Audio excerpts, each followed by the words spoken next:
একটি মোরগের কাহিনী।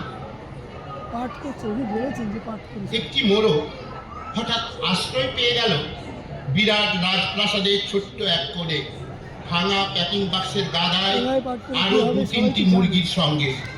আশ্রয় যদিও মিলল, উপযুক্ত আহার মিলল না। সুতীক্ষ্ণ চিৎকারে প্রতিবাদ জানিয়ে গলা ফাটালো সেই মোরগ ভোর থেকে সন্ধে পর্যন্ত। তবু সহানুভূতি জানালো না সেই বিরাট ইমারত। তারপর শুরু হলো তার আস্থা ঘুরে আনাগোনা। আশ্চর্য, সেখানে প্রতিদিন মিলতে লাগলো ফেলে দেওয়া ভাত রুটির চমৎকার প্রচুর খাবার। তারপর এক সময় আস্থা করে এলো অংশীদার, ময়লা ছেঁড়া ন্যাকড়া পড়া 2-3টে মানুষ। কাজে দুর্বলতর মোরগের খাবার গেল বন্ধ হয়ে। খাবার খাবার খানিকটা খাবার। অসহায় মোরগ খাবারের সন্ধানে বারবার চেষ্টা করলো প্রাসাদে ঢুকতে। প্রত্যেকবারই তাড়া খেলো প্রচন্ড। ছোট্ট মোরগ ঘাড় উঁচু করে স্বপ্ন দেখে প্রাসাদের ভেতর রাশি রাশি খাবার।